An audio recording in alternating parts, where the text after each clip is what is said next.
Hi friends, मैं गौरव from taxation Guru.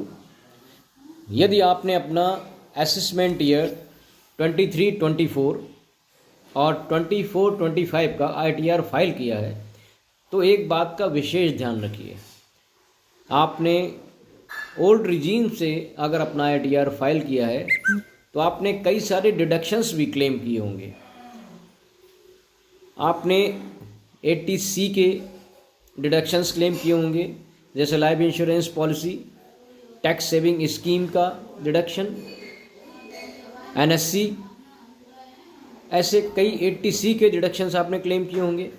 80D का deduction claim किया होगा, 80E का डिडक्शन क्लेम किया है, 80G का डिडक्शन क्लेम किया है या 80GGC का डिडक्शन आपने क्लेम किया है। जो भी डिडक्शंस आपने क्लेम किए हैं अपने ITR की फाइलिंग में, चाहे वो 24-25 का रहा हो ITR या 23-24 का रहा हो, तो एक बात का विशेष ध्यान रखिए। जो भी डिडक्शंस आपने क्लेम किए हैं वो डिडक्शंस आपके प्रॉपर होने चाहिए, आपके एक्चुअल होने चाहिए।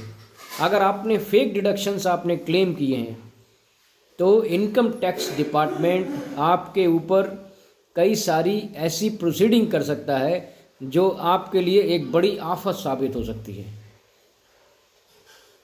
ऐसे ही मैं आपको बता दूं, असेसमेंट ईयर 23-24 के इंटीमेशंस भी कई सारे लोगों को आए हैं, आज भी आ रहे हैं, जिन लोगों ने 80GGC का डिडक्शन क्लेम किया है। 80GGC क्या है? 80GGC जो है वो पॉलिटिकल पार्टीज़ को जो फंड दिया जाता है या इलेक्टोरल ट्रस्ट को जो फंड दिया जाता है, उसका डिडक्शन कई सारे टैक्स पेयर क्लेम करते हैं।